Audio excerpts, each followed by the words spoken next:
L'équivoxialité, c'est une prime à l'expertise. La socialité, c'est une prime à la nouveauté.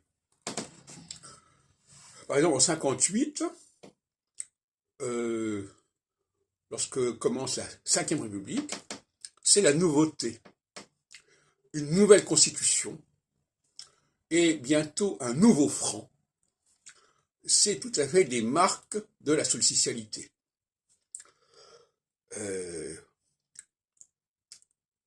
En revanche, l'équinoxialité, c'est une prime à l'expertise, c'est-à-dire une prime à des valeurs sûres.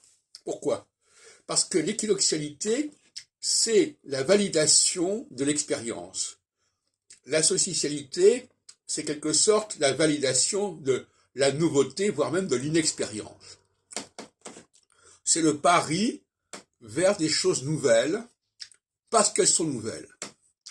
Et par exemple, lorsque Macron est élu en 2017,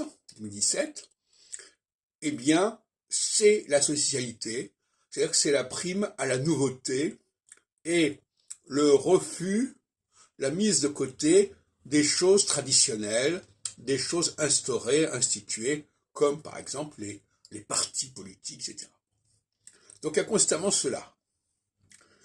Alors le passage de l'équinoxialité à la socialité, c'est le passage de l'expertise à la nouveauté, et le passage de la socialité à l'équinoxialité, c'est le passage de la nouveauté à l'expertise. Voilà comment je vois les choses, voilà les tensions qu'il faut considérer.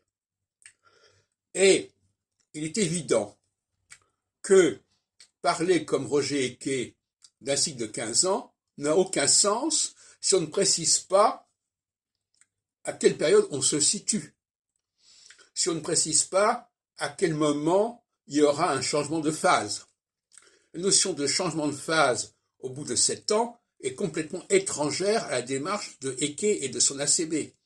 Et ça c'est catastrophique, c'est rédhibitoire.